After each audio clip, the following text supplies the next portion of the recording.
We're just revealing your proposal for a strategic Bitcoin reserve, and I think hoping for a substantive sort of feedback period here between now and the end of the year. How's that going? Well, it's going really well. We had proposed that we use our gold certificates, mark them to market, sell them for US dollars, invest US dollars in Bitcoin, store it untouched for 20 years, and 1,000,000 Bitcoin would reduce our current debt in half. So it is a play to back the US dollar. It's also a play to make sure that our debt is being retired and having a strategy for it. So I continue to visit with members of the Senate about that concept. We know this is something that's not ready for 2024 primetime legislation, but it will be in 2025.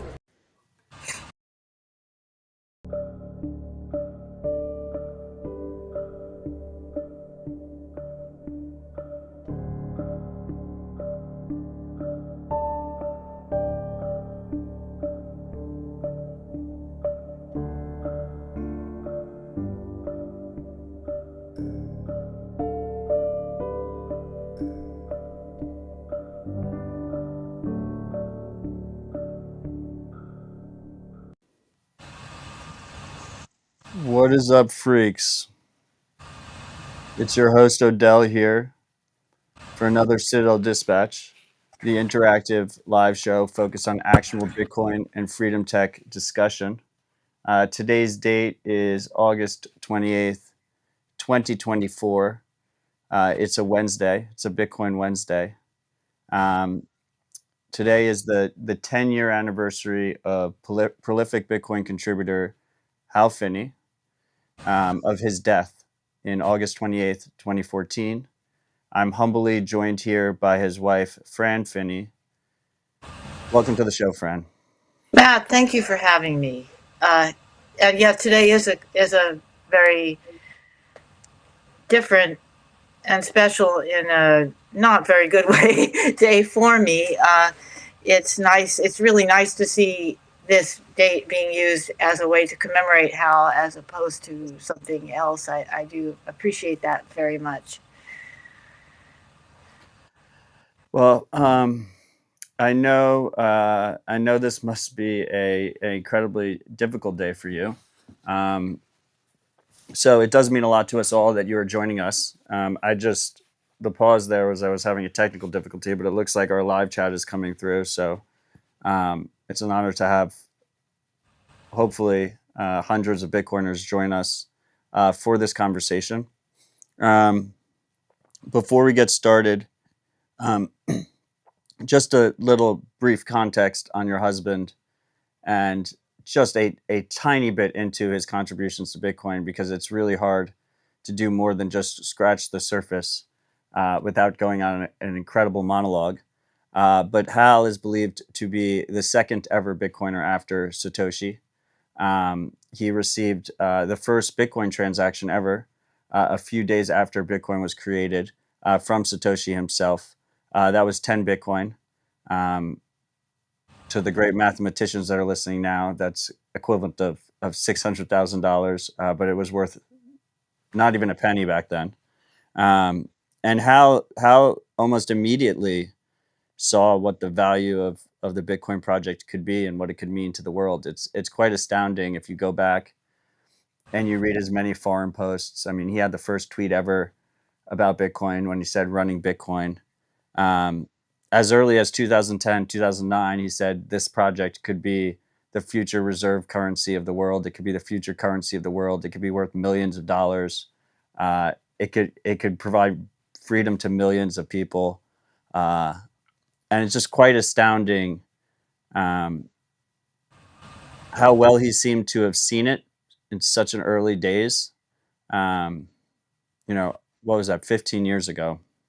And also, it's just incredibly difficult to overstate his many contributions to the space. I mean, some might think that Bitcoin is inevitable now, but back then it was definitely not inevitable. and it is easy to think of Bitcoin as a software project, um, but ultimately it's a movement of individuals, and it relies on these people pushing forward and making this movement a reality. And Hal was one of the very first to do that. So I just wanted to start it off with that I have huge respect for your husband. That's an honor and privilege to have you here. And I have huge respect for you pushing forward his ideas uh, and his memory in order to try and make the world a better place. So thank you, Fran. Matt, thank you. Yeah, I have to say that I'm so heartened and so amazed and encouraged by the support that I do get from the Bitcoin community. It's been truly amazing and very, and I really have great hopes that this community can continue to have important impact on the world as we move forward on a lot of things. Uh, Wonderful. Well, we have plenty to talk about, and I'm really looking forward to this conversation. But before we get started, I think it would be great to have a moment of silence for Hal. So I hope all of you listening and Fran join me in this moment of silence. Thank you.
I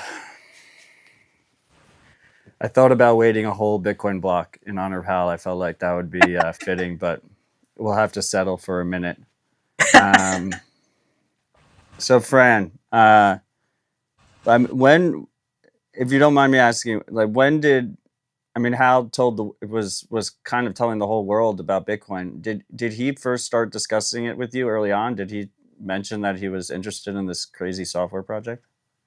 well, he's always been interested in this kind of potential for.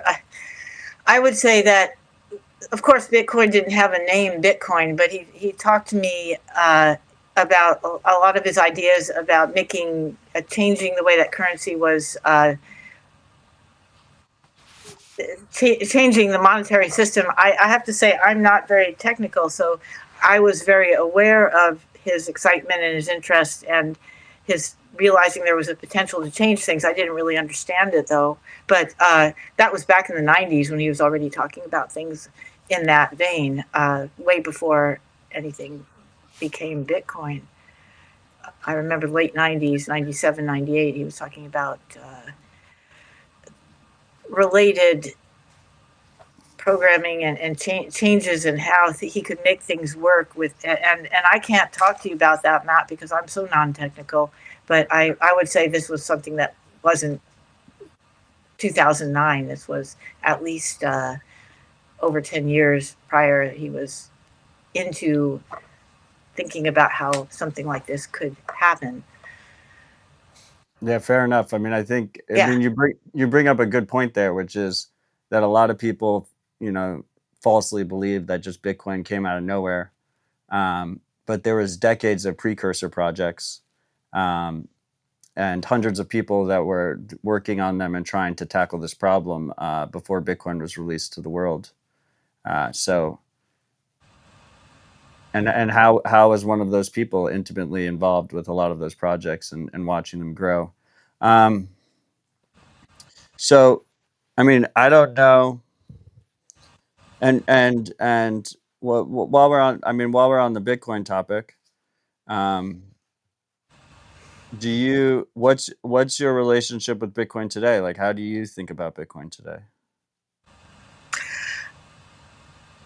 I like to think of it as being something that is world changing. Something I don't like to think of it as an investment. When people talk about Bitcoin in terms of investment and value, I think that's such a small part of what Bitcoin can be. Bitcoin can be something that can change the way, can equalize uh, people around the world, can make it so that things can be. I like the transparency of the transactions. I like the fact that it can be not controlled by a government. But still,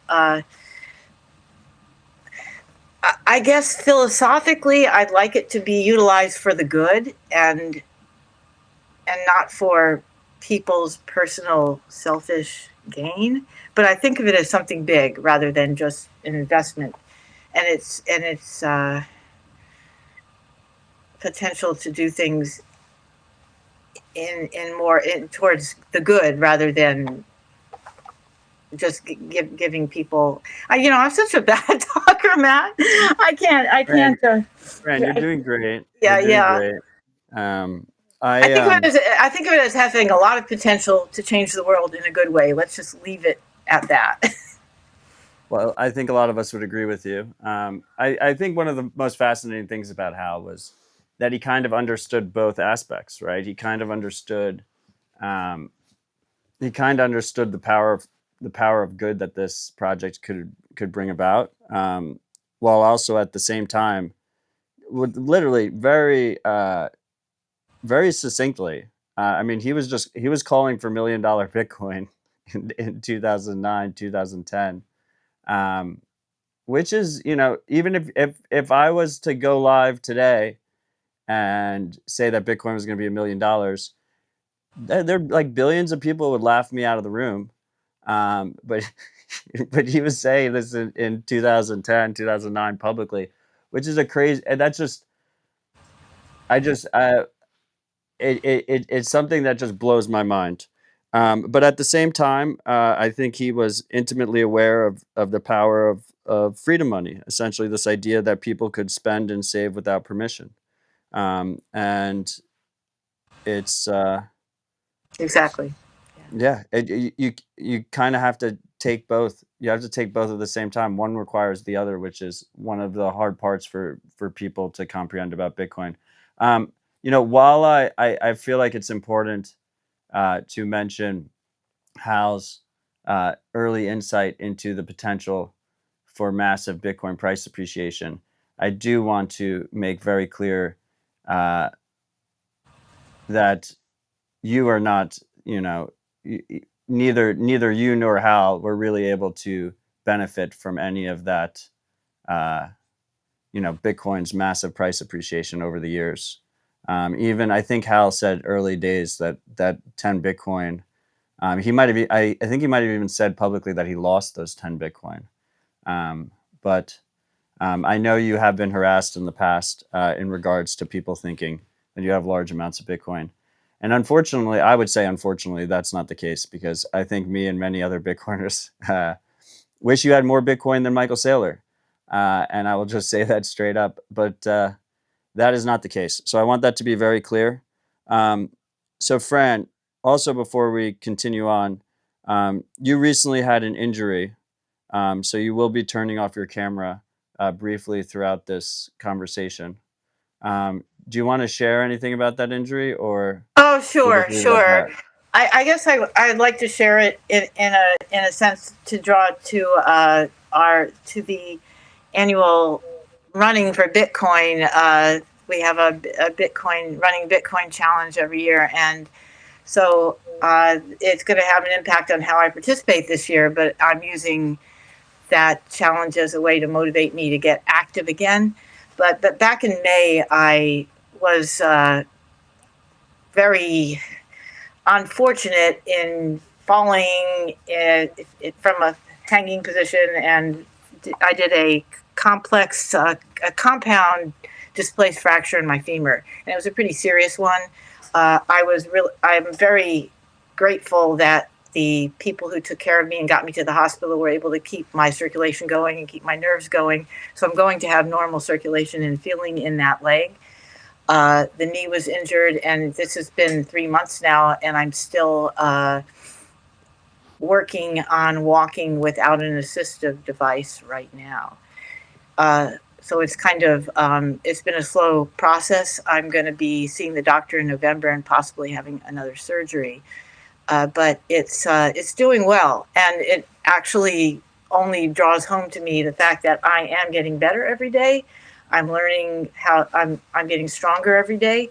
And even if I don't get back to running the way I was running prior to the injury, I'm going to be continuing to improve. And the contrast between that and Hal with his ALS over the time that he suffered from it is huge. I mean, every time I start to feel a little bit bad about my injury, I think about how Hal had to adapt constantly to losing more and more. I'll talk about ALS at some point. I'll just finish up the part about my injury. I would say that I'm very aware of that, though. I'm aware that I'm getting better. And even if it takes me a year to be getting where I'm going to get, that's fine. And the fact that I keep improving is amazing. It's work, and it's frustrating, but it really is amazing, and I feel really happy about that. So it keeps me from feeling frustrated or down. But meanwhile, getting back to our challenge, every year we started a few years ago, some of the Bitcoin community had approached me about doing a fundraiser for in honor of Hal, and we do that every year. It runs around the time that Hal did his running Bitcoin tweet. We've just arranged it around that because Hal loved to run, and that was one of his big things. And so around January 10th of every year, we have this challenge, and every year I've been participating by running in the challenge, and this year I'm planning on participating, but I might be not running. I might be walking, and hopefully I'll be walking without a cane by then, but we'll see. So how many years have you done this challenge so far now? I think this will be year number 4 coming up. I think we've done it for 3 years. And I mean, Hal, there's this famous photo of Hal. We actually, I'm recording live from Bitcoin Park in Nashville. And I think we have 3 different versions of that photo. You know the photo I'm talking about of Hal running? Yeah. You took that picture. You're the photographer? Yeah. That was a funny situation. Hal and I, we always used to do things together. He was very active. In addition to being this amazing programmer, coder, philosopher, whatever else he was, he liked to be active, and we used to run, and not seriously, just kind of for fun and for fitness. But that was a run that we did. It was a race I took him running in back early days of our marriage, and I snapped him.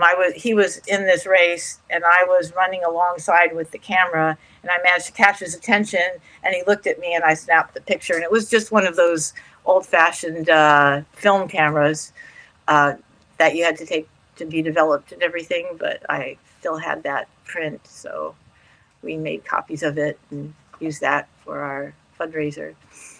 I mean, that picture's I guess you're an iconic photographer now. That picture's going to go down in history. I was really pleased with it because I had to run alongside him in order to get that picture. I had to be running at the speed that he was running at, and then I had to catch his attention. He had to see me, and so that was wonderful. I didn't know that backstory. Yeah. Did you guys was that something you guys did together? You would run together? Oh yeah. He was a distance runner, and I was a sprinter, short runner. So when we ran, he would tend to run longer than me, but I could run faster than him. So he would towards the end when he was training for marathons. I would join him for the end of his run. He would go on a long run, and then at the very end, I would run out to meet him and run back the rest of the way with him. That's wonderful. Okay. So we mentioned ALS. ALS is the disease that unfortunately took Hal from this world. You've been quite outspoken in terms of trying to build support for research, trying to tackle it and improve the lives of people that are with it. But to the audience, I mean, what do you want people to know about ALS and the fight against ALS? Yeah. Okay. I think it's hard to actually understand what an awful disease it is unless you've lived it or lived with someone who has had it. It's different from most other diseases, even progressive ones that get worse, because it hits most people so hard and so fast. And I think for one of the hardest things for me to watch with Hal was the fact that the disease, when a person has ALS, wherever they are, they're never going to be better than they are that day. They're going to keep losing more and more. It's a disease that hits your ability to move. It hits your what's called your motor neurons, which are the nerves that control movement. And that's what it's most known for. It does affect other things too. It's not just the nerves from the brain. It also impacts parts of the brain itself, primarily the parts of the brain that control movement, but other things too. What that means, though, is that a person will lose their ability to walk, to move their legs, to use their hands, to use their arms, to talk, to swallow, to breathe. Eventually, it can affect everything. By the time Hal was at the last part of Hal's life, he was on life support for breathing, but he couldn't even control his eye movement anymore. And that was awful because he couldn't even communicate with his eyes via the computer. He couldn't even really read because he couldn't move his eyes to read. He could still hear. He could still see. Things could go into his eyes, but he couldn't control what he looked at. So that was pretty awful. The communication got incredibly difficult towards the end. I think that might have been the hardest part for him. I guess another thing about ALS that is confusing to people is people think, oh, Stephen Hawking, he lived for 30 years with ALS or even longer, and he was able to do all these brilliant things. And it's because ALS or motor neuron disease isn't really one disease. It's kind of like cancer. You can have cancer, and it can be all different things depending on what kind of cancer. Only we don't understand ALS well enough to really define that well, all the different types of ALS. We're learning more and more. The research is getting us there, Matt, but it's not there yet. So it is now a lot better understood than it was 10 years ago when Hal died. And they do really understand that there are different diseases or different types of progressive breakdown of your motor neurons that all come under the umbrella of ALS. But some people are going to find that it's really fast and really hits everything. And if they don't go on life support, they're dead in less than a year. And other people are going to be more like Stephen Hawking. It's going to be slower and maybe not hit them that quickly, and they can learn to live with it and adapt. no matter how it is, it's always going to be taking away things, and people never get back what they've lost right now because we don't know how to reverse it. We don't even know how to stop it.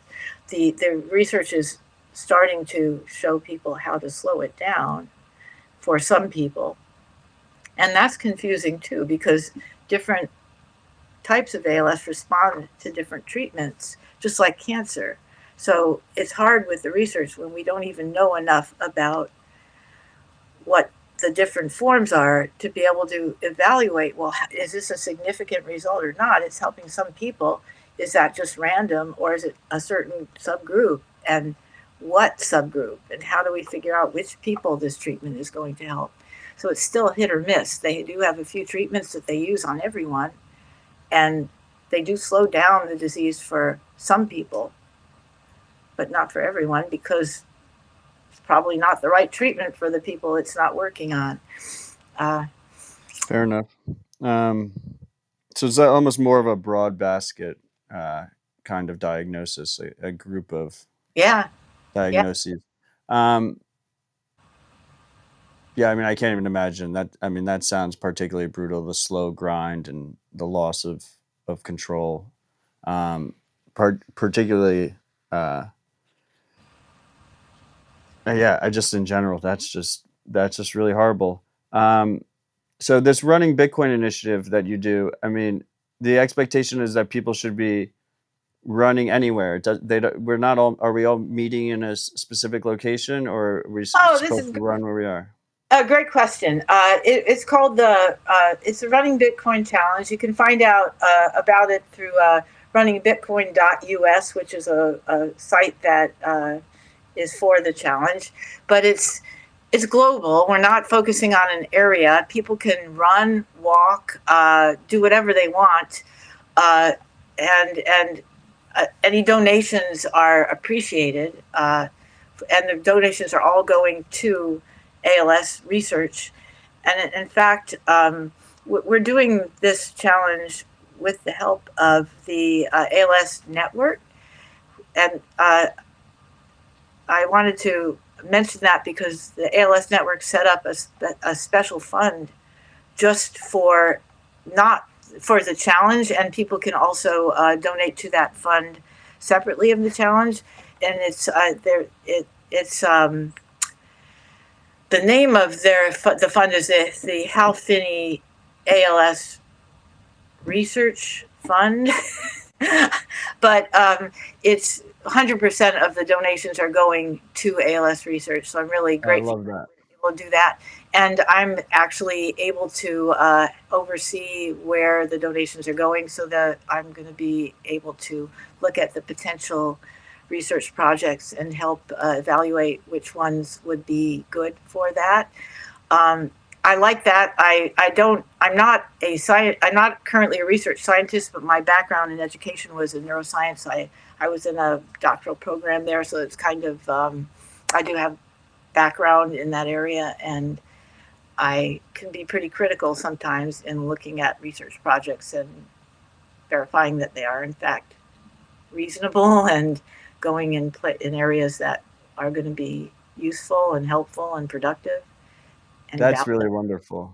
I mean, especially the 100% pass through is incredibly important. There's so many charities that take significant operating costs out of donations. Fran, so I wasn't trying to explain this to you earlier before we started, but this is a live chat that shows the Bitcoin network. You know, we're currently at block 858,870,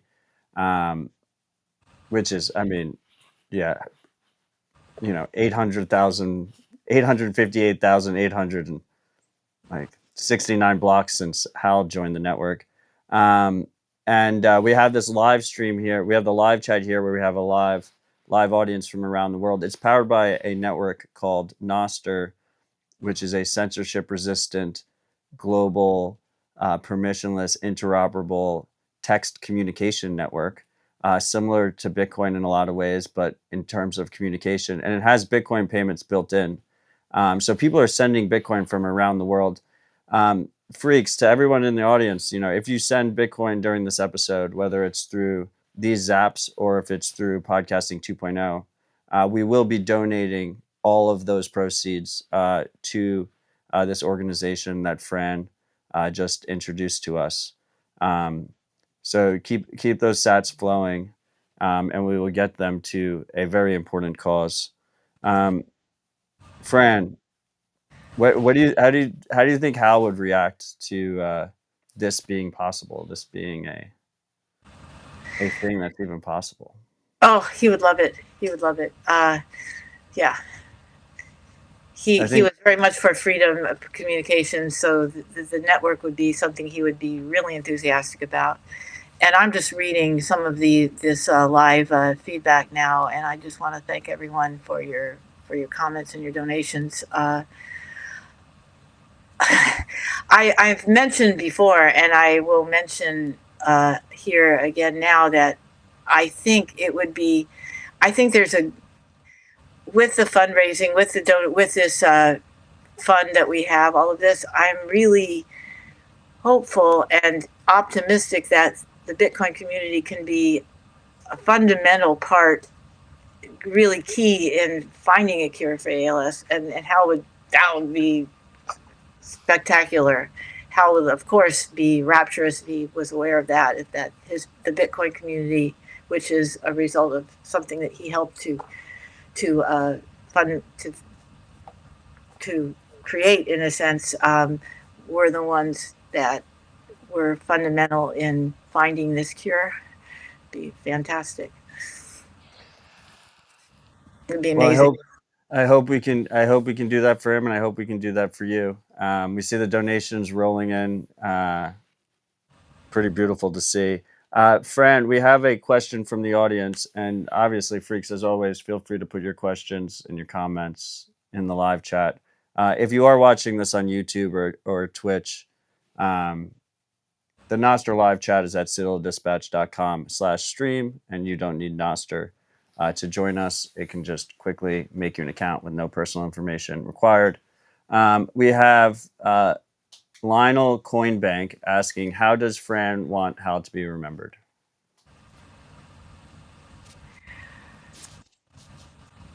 I want him to be remembered as a person who trusted the world, who believed in the good of people, and was enthusiastic and optimistic that if people had freedom, they would choose to do the right thing all the time.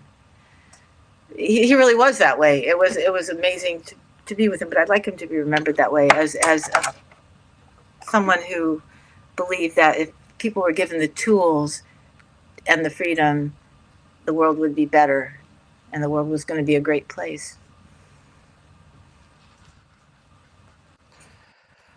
Well, cheers to that. I kind of have a question from left field. Yeah. So one of the first things, how was before my time? I started paying attention to Bitcoin in like 2013, and unfortunately, we shortly lost him shortly after that. But he was famously cryogenically frozen. What's the deal with that? Like, what is that situation? I mean, I remember like first reading about it, it's like can we bring him back? Is like, how does that work? Yeah. Okay. That's a good question, Matt. I think one reason why Hal wanted to be cryogenically frozen, he was a futurist. As I said, he believed in the good of people and the good of the world, and he really believed that that the world was improving, and that the future was going to be this amazing place. So he did look forward to that. I think prior to getting ALS, we had already signed up for cryogenic preservation. Didn't really intend to use it for a very long time. And I wouldn't say that Hal, at the point where he was frozen, had a lot of faith that at that time the technology was going to work enough to bring him back. But he said even if there was a 0.1% chance that it would work, it was better than zero. So we did go ahead and work through it. The process itself was pretty intense. He was frozen at a with Alcor. They're located in Arizona, and we flew him out on a Medi helicopter, and then because at that point he was on life support and we couldn't send him any other way, I went with him, and the kids, the family, some of the family joined us out there. But I remember the process itself because I didn't want to leave him. I wanted to make sure that everything went the way it was supposed to. So I stayed with him and we took him off of life support. Would you like me to describe that whole situation, Matt? Because it was pretty intense. But I mean, if you're open to it. Yeah, I'm open to it if anyone's interested. I don't know how interesting that is, but in Arizona they don't have you're not allowed to have to ask for end of life. So we had to wait for Hal to die on his own once we took him off life support, and we did take him off life support, and the doctors predicted it would take 10 minutes for him to die, but it didn't. It took 38 hours, which was crazy because he wasn't breathing and he turned blue and his oxygen was down to like 20%. And I was freaking out. I wouldn't leave the room. And they took him off the oxygen monitor because I was going crazy. But I stayed in the room with him, and eventually his heart did stop. The man was so stubborn to stay alive, regardless of the fact that it wasn't breathing. So there's this blue body with a heart still beating. But anyway, his heart eventually stopped, and then we took him into Alcor, and I watched the whole process. And it's quite an involved process, but I stayed with him because I just wanted to make sure that they did everything in a really scientific and methodical way, and they did. They had doctors there, and they and it was very organized, and they went through a lot of different steps to make sure that they minimized the damage to his blood vessels, and they had to cool him down to a certain temperature and change the fluids through IV, and so it was quite intense. But he's there now, and hopefully at some point we'll have the technology to not only bring people back to life but to cure ALS, because there wouldn't be any point in bringing him back unless they could also reverse the damage that was done to bring him back that way too. Was there any thought? I mean, as a futurist, and was there any thought there in terms of as an aspect of contributing to research in terms of the freezing, or is that completely unrelated? I think that's unrelated. The way that the freezing is done, they don't really go back and do anything with the preserved bodies right now there. And hopefully, at least I don't think Hal wanted to be a guinea pig to be woken up just to see if it would work. That's fair. Yeah. But do you pay rent, or is it just prepaid? Is that a ridiculously insensitive question? Yeah, no. We had to sign up for life insurance, and the life insurance was like a high level life insurance, which goes 100% towards that organization. And so we did that. That's fascinating. I mean, it's horrible what you went through, but that aspect has always been incredibly fascinating to me. So that's why I just wanted to touch on it briefly.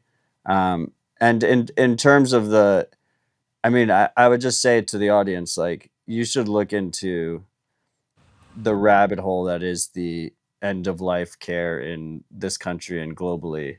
And it's miserable, regardless if it's ALS or something else. Yeah. A lot of I try and stay in my lane in terms of focusing on Bitcoin stuff, and recently more Nostr stuff, just freedom tech in general. But a lot of changes need to be made in terms of end of life care and what rights people have and how that is all handled, because it just leaves families in just a horrible situation. It leaves people who are suffering in a horrible situation, and it's quite a low bar in terms of improving the status quo, because as it currently stands, it is just miserable. Yeah, I completely agree. And, Okay, well, we have a little bit more time together, and then Alex Gladstein from the Human Rights Foundation will be joining us for a little bit, and we will be talking about your latest initiative in partnership with him. But freaks, keep the questions coming in, keep the donations coming in. It is appreciated, and we thank you all for joining us. I mean, Fran, like, let's go into your life a little bit. I mean, if you feel comfortable sharing, like, what do you what do you enjoy now? Like, what are your focuses? What are your hobbies? What do you? yeah. Okay. Now, I think what it's. I mean, one of my hobbies has been not really a hobby, but my drive for this the promises I made to Hal, and the fact that I really he I promised him that I would continue to help look for a cure for ALS, because he didn't want anyone else to have to go through what he went through. So that's one of my hobbies, is spending a lot of time on that, in that arena. I have dogs. Hal and I both were big animal people. Hal was I knew I Hal was a liked you. huge dog person. I think people probably have noticed that from different things that have floated around online. But he and I had dogs, and along with our family, and Hal used to always take them running. And once he started working at home remotely, he always had his animals in the house with him. I have one memory of Hal with the dogs, where one of his dogs was getting older. This is pre-ALS, but the dog liked to have Hal hold a bone or a chew toy for him while the dog chewed on it. The dog didn't want to bother with. This was Arky. People might have seen Arky out there, but Arky didn't feel like he wanted to hold the bone for himself. So he would walk over to Hal, who would be at the computer typing away, and he'd drop the bone over by Hal, and Hal would pick the bone up with his left hand and hold the bone with his left hand and continue typing and coding with his right hand while he held the bone for Arky. I'd walk by and I'd see Arky sitting on the floor eating the bone, and Hal sitting there in the computer typing with one hand, holding onto the bone with the other hand. So that was kind of cute. Arky was like Hal's dog to the end. He hung around, and I was really worried about what he was going to do if he outlived Hal, but he didn't. He passed away before Hal did. So. What kind of dog was Arky? Arky was a Rhodesian Ridgeback. Oh, wow. Good runner. Big dog. Yeah, big dog. Big lazy dog. I love dogs. Did you guys had a lot of dogs, or? We usually had two at a time. One would be Hal's and one would be mine. I have two dogs now. So the first dog that I got after Hal passed away, it took me a while, but I had the one dog, Elsa, who was also a Ridgeback, and she passed in 2016, and then I guess it was later than that. But she passed in 2019.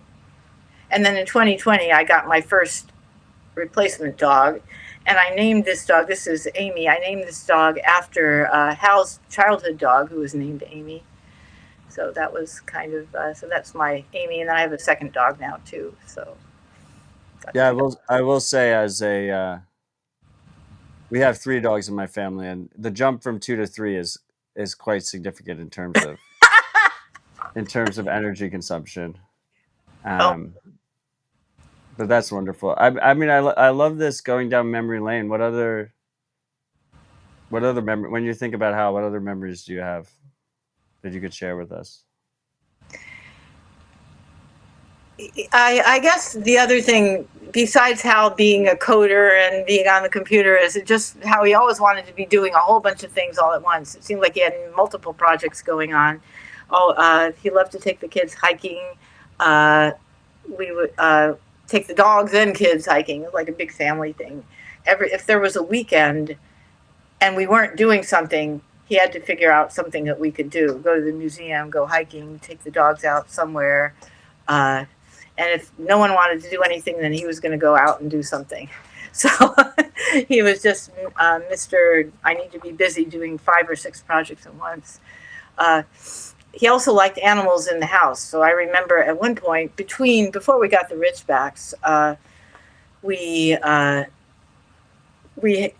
one Ridgeback had we had labs before the Ridgebacks, and both labs had passed, and all of a sudden Hal didn't have a dog in the house, but we did have rabbits and we did have chickens. So Hal decided that while he was working at his computer, he needed animals in the house. So he started letting the chickens in the house. And so, yeah, so this was a great thing because Hal would be at the computer and the chickens would perch up on the sofa inside of the house watching him on the computer, and that made him happy because he now had animals watching him. But what I didn't like was that the chickens, while they were perched on the sofa, were also, I don't know what you call it with chickens, but, pooping behind the sofa. So it was always a big mess. And then one chicken, we had a rooster too, and one of the chickens happened to get pregnant and had some fertile eggs, and she wandered off and she created a little nest in the corner somewhere, and we didn't even know about it till all of a sudden we heard some noise and there was a little nest and there were little chicks in there, and the chicken was in there with them. I have pictures of the chickens and the chicks and Wow. they're in the house. So yeah, animal person for sure. Yeah, that's an understatement.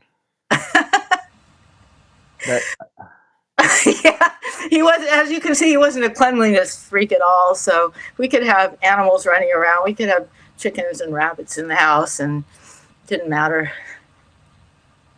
I mean, yeah, that was not the story I was expecting. I don't know what I was expecting, but it's kind of wonderful. I mean, the chicks getting laid inside and you finding out when you have new chicks is something else. And you, I guess, you were reluctantly along for the ride in the indoor chicken expedition, or were you a active participant? I was reluctantly along. I thought they were cute, but I didn't like the mess. So, so I would have to say, supportive in that I wasn't going to, if I had said, Hal, we can't do this, it would have stopped. So, I was supporting him, but I wasn't super thrilled. It was just that I also thought it was kind of cute. So. Fair enough. And Yeah. you had mentioned that was you were in between dogs. It was between the labs and the Ridgebacks. Ridgebacks. Because otherwise the dogs wouldn't allow that to happen. Correct. My dogs would not allow chickens in the house. They would put. Yeah, no. We had to keep the chickens safe. That's the thing. While the dogs were alive, the chickens were around too, and we even had ducks at one point. But Wow. we had to keep them penned away from the dogs because the dogs would have had a good time playing with them like they were stuffed animals, and that wouldn't have been ideal for the birds. So for the poultry. So Fran, I mean, you mentioned hikes with the family, and in a way that respects their privacy, obviously. We recently had our first child, and my wife did, and I helped her along in the process, and it's just really been the most beautiful, exhausting experience I've ever been a part of. I mean, it's completely changed my life. Do you have any privacy preserving memories of Hal as a father you could share with us? Just that he was thrilled to be a father. He was a good father. I think we were a good parenting couple, but I would say that Hal was 50% of it for sure. In a lot of parenting couples, the wife might take more time, take more responsibility, spend more time with the children.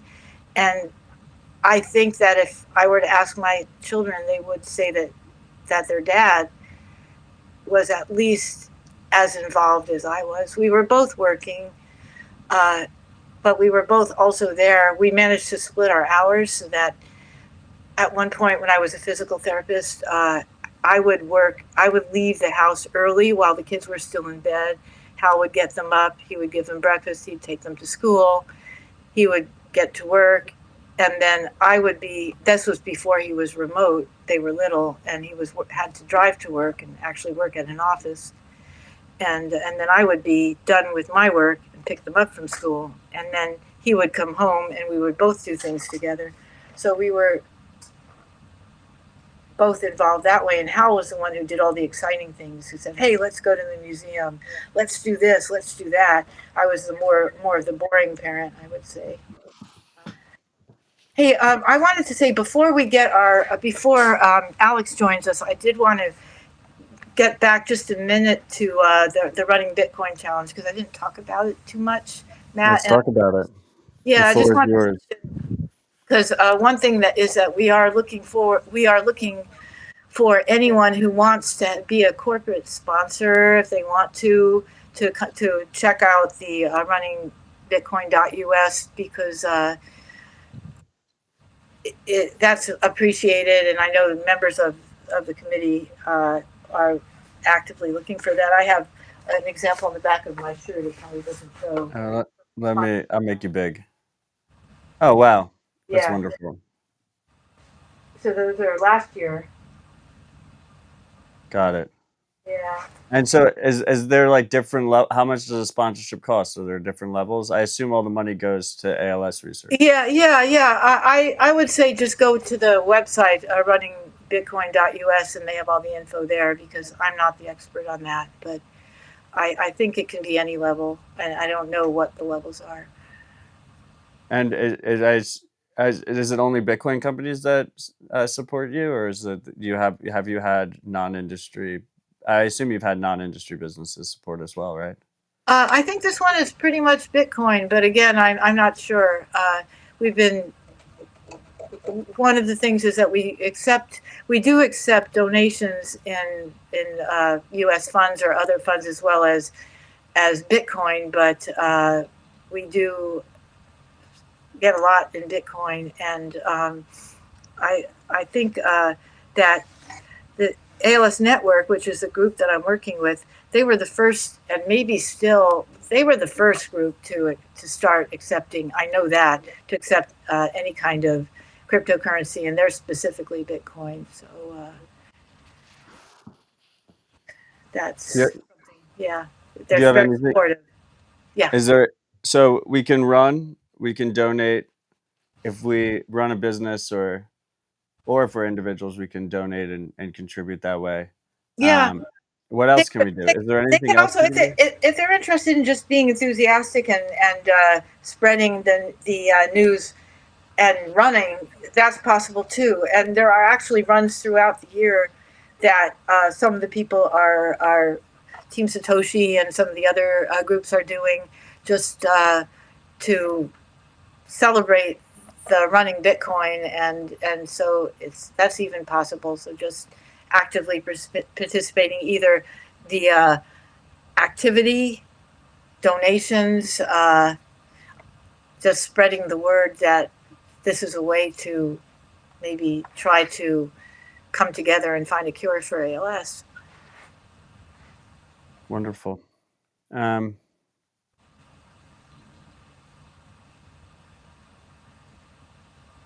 That's great.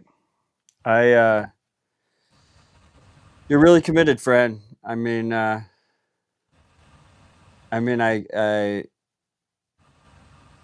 it's been a decade, and you're upholding Hal's last request to you in a way that I think most people would, to a level that most people would not. I mean, you are incredibly committed, and it really does show. So you should be very proud. You should be. There's many of us that have watched you just really lead the charge, and it's been incredibly impressive. I mean, when your team first reached out about this conversation, it was just an immediate yes. I am incredibly impressed by your dedication. So thank you. Oh, of course, of course. I'm just like I said, I've been very heartened, and I love the way that. Oh, hi, Alex. I've been the whole community. The way the whole community has been so supportive has been really wonderful. We just had Alex Gladstein of the Human Rights Foundation join us. How's it going, Alex? Hey, it's going really well. Thanks for having me. Thanks for joining us. Fran's been sharing memories of Hal with us and talking about the fight against ALS and reminiscing about the early days of Bitcoin a little bit. Amazing. But yeah, it's a pleasure to have you. So Alex, I mean, we haven't talked at all about the Finney Prize. I think this is an amazing initiative that your team at the Human Rights Foundation has been leading. Do you want to explain to us what this is? Sure. Well, so originally the idea came because we wanted to do something kind of in sync with the halving as a kind of a global celebration of Bitcoin's, incorruptible monetary policy, as a celebration of something that, finally we we can't screw with, right? We humans have a tendency to screw with everything, and here's our shot at having something that actually we can't screw with, and it forces us to be better. So we really like the idea of trying to optimistically plan for a long-term project, and we thought that a really neat idea would be to try to honor Hal with all of his achievements, ranging from privacy to Bitcoin to open source software, with the prize. So a couple of friends of ours put us in touch with Fran and her team, and we had a busy couple months trying to figure it out, and I'm very happy with the outcome. I think the hardest part is obviously ahead of us, but I think the launch went well, and yeah, I think it's kind of like a nice thing because it's a bit of a sleeper project in terms of, I think it really gets stronger over time. Every 5 years, every 10 years, every 20 years, I think it's going to become more and more and more prominent, which is pretty exciting. Yeah, I mean, that's an understatement. Do you want to just go through the mechanics of this? Because it's a pretty... yeah, and first of all, thanks to Fran for idea. Being open to it. I'm sure it was a little crazy when we first came to her with it, but credit to her for being excited from pretty much day one.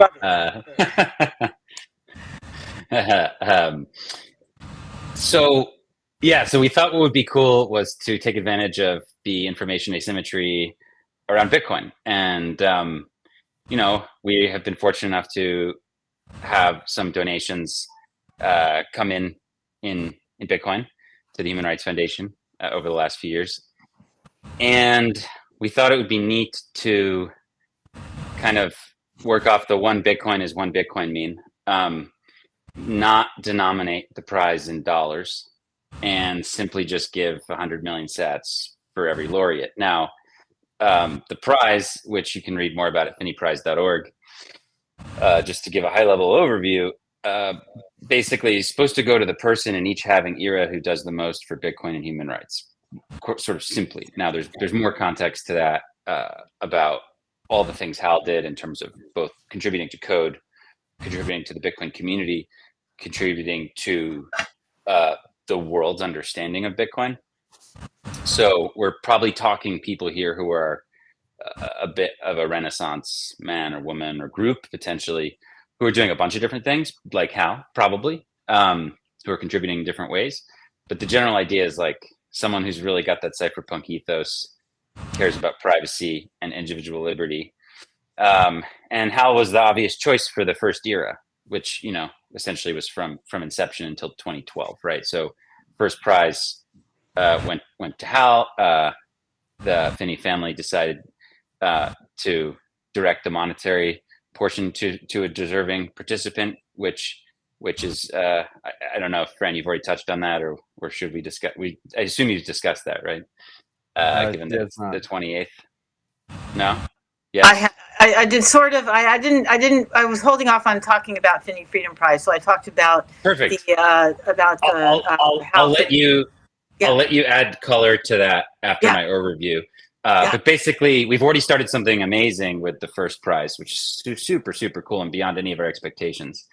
Now, there's we had brought on Aaron von Wirdum for sort of historical, technical consulting and support in the inception of the prize, and he actually became part of the prize committee, which I'll discuss in a second. But we figured out there's like 33 changes to Bitcoin monetary policy from the beginning. So from 50 Bitcoin per block all the way down to 0. The final halving will actually cut from 1 Satoshi to 0, so that counts. So there's 33 awards that will last until somewhere around 2138 or something like that. So it's a long-term prize that will outlast us, which is a lot of fun. And every single recipient, every 4-ish years, it's not really in fiat time, but basically every what is it, Matt? How many blocks in a halving era? You're putting me on the spot. I'll just figure it out. Hold on. We've got to have somebody in the comments. 210,000. Okay. 200,000. Like the half marathon. 210,000, of course, 21. 210,000 blocks. So every 210,000 blocks, there'll be a laureate, like a Nobel laureate, basically. Now, Hal won the first one again. There'll be 32 more. So if you go to finneyprize.org, you can see we've held them all, and we have all the block heights for each one. The statute, which you can look up the details of the prize, it's on the website for maximum transparency. There could be as many as 2 laureates in a halving era, in which case they would split the monetary award, 50 million sats each. And again, the award can be a person or a group. Essentially what we wanted to do was, try and empower a group of individuals to really do all the work, and, not disassociate ourselves, but at least provide accountability so that we weren't just like deciding who it should be. So the way we did this, and Vidas Zeller was key in helping figure this out, and he's also on the committee for the first, what we call the Genesis Committee, was creating a committee of people. So if you look on the website, you can see 7 people, 7 individuals who make up what we're calling the Genesis Committee. So this committee is helping us figure out how to bootstrap the project, right? Because we're already in 2024, right? So we've already seen a number of halvings. So we have to We've seen 4. Yeah, we've seen 4 halvings. So yeah, 2012 is handled. That prize has gone to Hal. 2016, we're going to find out every running Bitcoin day for the next few years. You'll get another. So 2012 to 2016, we're going to find out this January. On the 10th, it will be released. There was a really nice animated video that I encourage people to watch that explains Hal's life at finneyprize.org. Thank you. We'll do a, not quite as ambitious, but we'll do a version of that for each laureate. So we'll have something like that, a modest ceremony. Hal wasn't into like a giant physical parties. So we'll do a modest online announcement with a video, and that's about it. And there's a monetary prize. So there's no like requirement for somebody to do anything. There's a physical award too, right? Yeah. I'll get to the physical award. But spoiler. No. There's a lot of pieces. It's fun. So essentially, the committee, what they'll do is they'll submit to the Finney family and the Human Rights Foundation 5 nominees privately, and they'll rank them. Okay. And then we will choose from that list. Their job, the committee's job, is to give us that list. I believe, I think we said 21 days. It's something like that. But basically, let's just say December. So we basically have a month or so to think about it, and then I believe it might be 21 days, but something like that. So like mid-December, we'll get the list. We'll have a couple weeks to think about it, and then we'll name a person. Now, to add accountability and power to the group, to the committee, we will publish the ranked list afterwards. So for example, if like we don't choose the top, somebody from the top 1, 2, 3, I mean, it starts to get, people will have questions, and the sanctity of the prize gets called into question. So it's kind of a nice way of kind of giving accountability to the people running it. Do you see what I'm saying? So the committee is giving you 1 through 5, and then your team is choosing. We're going to choose somebody from that ranked list, but it's ranked. Right. And then on the day that we announce the laureate, we will also publish the ranked list. Got it. So it'll be kind of like you're there's like you nominated for the Nobel Peace Prize. There's hundreds of people nominated. There'll only be 5 people nominated, or 5 groups nominated, each having. So even being nominated, I think, will be quite something. But to be clear, being nominated won't be something, endorsed or condoned by the Finney family or HRF. It's an independent committee. We'll choose one, and that's sort of the deal. Now there's other details, but that's sort of the idea. Now here's one of my favorite parts is that, well, how do you ensure that 100 years from now, the committee will retain some of its intellectual philosophical commitments?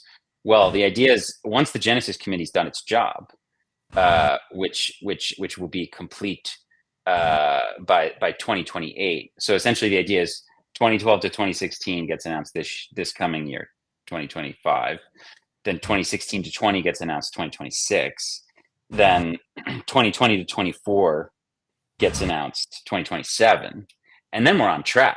So then, we're not going to do running Bitcoin. Yeah, then we've caught up, and it'll be 2028 halving. We'll go 2024 to 2028, and then we're on. So it's sort of bootstraps in the same way Bitcoin bootstrapped, where the first 4 years you get a lot of kind of heightened attention and awareness, and then after that it's just every 4 years, like per the book. And the cool part is once the Genesis Committee's done, they will each name a successor. Now, of course, we have to approve that, but chances are we will. So the point is that successor is the person that person on the committee deems as a spiritual successor to them, in terms of they think the same way, they have the same values. And then each halving era, each individual person on the committee will name their successor. So essentially you'll get this unbroken chain of philosophical agreement over a century is the idea. And that hopefully will hold the committee intact in terms of what we want. That's the idea. And we obviously were very careful with the first committee appointing a Genesis committee that was truly global and that comprised individuals of different walks of life, right? So in there, you'll see historians, core developers, cypherpunks, investors, philanthropists, activists, educators. So there's like one kind of type of each person that's important to Bitcoin. And they come from different backgrounds, different parts of the world, different perspectives. So we're really bullish on this committee, first of all, doing a pretty good job for the first couple halvings, and then also setting the groundwork for hopefully the next 100 years. And who knows what will happen, but that's the idea. Now, the prize itself is 2 components. It's a Bitcoin, and people can go and go to finneyprize.org, and they can see, they can look up on a block explorer, and they can see the 32 Bitcoin. We put a little extra in there. Some might say a lot extra. We added an extra 10 million sats just to ensure that we can cover fees. I mean, I'm someone who sort of believes that in sats terms, fees won't be too crazy. Yeah, I think in dollar terms, they're gonna get nuts. But I think that hopefully this covers it. But we have lots of time to figure this out in terms of how to make this cool and make it fun and keep it with technology as it grows. Like, so for example, there's ideas of like, while in the first 4 to 6 years of the project, let's say between now and the end of the decade, maybe there's a way where we move, because right now it's all just like a UTXO, right? Yeah, single address. Yeah, so maybe we move them into 32 while fees are low, And then maybe those can even be open dime style type things where it's Right. like we're not paying a fee. We're moving the ownership of the Bitcoin physically and potentially in the prize. So this is something we're working with the prize person on. We'll see. But Crypto Graffiti is the artist designing the prize. It's freaking awesome. It's in development. And the cool part is I was like, well, how do you want to do this? And he's like, well, I'm not going to be around in 80 years, dude. So he's making all of them up front. And we're going to find like a bunker to store them in. And they'll be like we'll be able to do like a little custom engraved plate, that will attach for each person that he'll help us with post. But the point is all of them are the design is quite cool. This will be its own little announcement later this year. We'll obviously plan to announce the prize itself, the sculpture, and we'll just share information about it in the artist. That'll probably happen on Running Bitcoin Day. We'll announce that as well. But he's been working hard on that. That's super cool. But the idea in the future of like potentially it being a physical thing where it has an open dime style apparatus inside of it is appealing to us. We'll see. We also, I will just say that we arrange it in such a way where like I don't really care how much chain analysis you do on that Bitcoin. You're not going to find any of our donors. Let's just put it that way. So that was important to us as well. So go wild, baby, go wild. But yeah, and important to note the first piece, the first chunk is already is done separately, so it was never in that UTXO. The one that was meant for Hal. So that's separate. But the other 32 are in there. You could look it up today. So that's in there. And look, I just to conclude, I think it's something that grows in importance over time. We think one day it'll be the largest cash prize in the world without question. We think that it'll be bigger than the Nobel Peace Prize. We think that it is an amazing way to honor Hal. So that's the goal. Dude, that is crazy what you guys came up with over there. I mean, building a 100, this massively long, basically honoring Hal for a century plus is. And the finite nature, the scarce nature. There's only going to be 33 people or individuals, or the prize ends in 2138. Like there'll be no more Finney prizes. So it's over. It's like a scarce thing. So again, it really honors the adoption cycle. Wonderful. I love this. It's this is Hal's legacy right here. This is fantastic. Change the world. So what did we do, Fran? What did you do, Fran? Tell us more about where the first monetary prize is going and what's going to make possible. Yes. So I thought about what would be meaningful and make the prize meaningful, doubly meaningful. And so along with the family's support and encouragement, we decided to have the monetary part of the prize donated to the Hal Finney ALS Research Fund.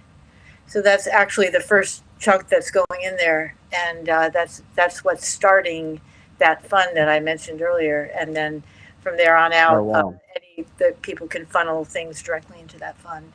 So that is happening, and it has actually happened. So it's so basically you've helped launch a new fund, cutting edge research to help fight ALS in Hal's name and memory. With exactly. And it's great. So like I said, it's a double thing. There's the meaningfulness of the prize itself, which is incredible, and the fact that we have this forever for the next for the next 30. 33 way into the future, halvings, 33 halvings, whatever. We have this going on, commemorating how this is impacting the world. And giving to people who are utilizing this technology in a way that will impact the world in a meaningful and effective way. And then we also have this first prize going towards finding a cure for ALS. So it's a double meaningful, huge, impactful thing for us. And by the way, I mean, aside from potentially, hopefully, the Bitcoin monetary policy, I mean, corruption is impossible to fight completely. So Right. look, the Nobel 100 years though, like the Nobel Peace Prize, like basically, like you could argue, but it held it together pretty well for about 100 years before it started to go south. So I think we can. I think it's like we can do it. It's like we could just fight, keep these Sounds committee good. members, make sure that these. It was the key was creating a first a first committee that could be the foundation for the future. So that was really the goal. I think this focus on trying to not have this corruption is huge too, Alex, because this isn't something that I think was big on the Nobel Peace Prize or anything like that. I mean, really, the whole design of the way the intricacies of the design are pretty amazing. And Yeah. So I just wanted to shout out the people on the committee so people following can see. So we've got Vitis, who obviously is working with Fran and is just super dedicated cypherpunk and is just totally uncompromising on his values. And I can tell you that for sure. I super respect him for that. So he'll give like a encrypted heart to this thing for sure. Gloria Zhao is one of the handful of Bitcoin core maintainers and is someone who works at Brink to help support Bitcoin development. Obi Nwosu is an entrepreneur who started the UK's largest Bitcoin exchange and then later founded Fedi, which is an eCash project, as well as someone who sits on the board of Btrust, which is supporting Bitcoin development. Aaron von Weirdum is a cypherpunk historian. He wrote a great book called The Genesis Book about basically the prehistory to Bitcoin and Hal's featured in there for sure. So having someone that knew that history was important. Lisa Negut is the co-founder of Base 58. She was developing Lightning at Blockstream for a long time and now has become, I think, a really impressive, formidable Bitcoin educator, both teaching other developers and also the general public. The conference she organizes called Bitcoin Plus Plus is really, I think, quite cutting edge and very global, which is important. Which was important to us. Look, we're focused on authoritarian regimes, so we're not necessarily focused on Western democracies. So it's important to us to have this global aspect to that. And Frida Naburema is on here. She's the founder of the Africa Bitcoin Conference and a really amazing activist who's using Bitcoin both logistically and sort of ideologically in West Africa and under French colonialism. And then Ross Stevens is on the board as well, or on the committee as well. And I think he comes at it obviously more from the business world, but I think his contributions sort of speak for themselves in terms of basically our understanding of what Bitcoin's going to do to the world and his ability to push that lever. So it's a pretty awesome group of 7. That's all I got to say. I mean, I'm fortunate to know all of them pretty well personally, and you've assembled a high integrity group of individuals that have a long-standing established proof of work. So yeah, it's kind of like there's like that joke on social media where it's like, here are the 7 people that you'd have to corrupt to get me, right? Well, it's like it's a pretty good selection, pretty good one. It'd be pretty tough to corrupt these people. So and I'm going to kind of impossible to corrupt all of them. I'm going to kind of put you on the spot. What was the reasoning? What's the thought behind not just having the committee choose? Like, why is the committee providing a ranked order and then there's another selection process after that? It's a great question. Well, I think at the end of the day, this is something that is administered by the Human Rights Foundation. Right. We're taking all the legal and monetary risk of keeping and storing and custodying the Bitcoin for a century. That's solely our responsibility. Got it. And managing the dignity of the prize. And there's some stuff in terms of like, we also give, this isn't the first prize we give out. We give out a prize in honor of Václav Havel as well.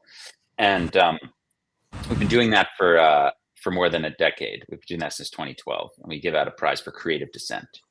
And sometimes things get tough. Like we had one year, we had a Russian artist who received the prize, but then wanted to donate the monetary piece to essentially, say terrorist group, but like a violent group in Russia that was killing police officers as retribution against the regime. And we were like, no. And so that prize was scratched. So there's like policy considerations that will come into effect here in a very narrow band, but certainly anyone promoting violence is just out. And then there's a few other things, but like sanctions list or something like that. But like 9 times out of 10, it's going to be the first person. Essentially, it's going to be on us. We'll own the like when we choose somebody, it's really on us. Now, a leaderless 7-person organization that has no legal structure, I mean, it doesn't quite work. But anyway, that's our reasoning for why we want to keep it that way. It's also like it can't be just like, that's true that there's 8 people who work at HRF on Bitcoin stuff, but we're like a 50-person organization. So, and we have a board and lawyers, and we had to. This wasn't like a little skunks work thing. Like we had to get all this approved, and they were like, "Okay, very interesting. What tell me, like all this." So, to get all this approved and off the ground was a huge feat by our team, and credit to all of my colleagues who are not on the financial freedom team for just believing in us and being open-minded enough to do this thing.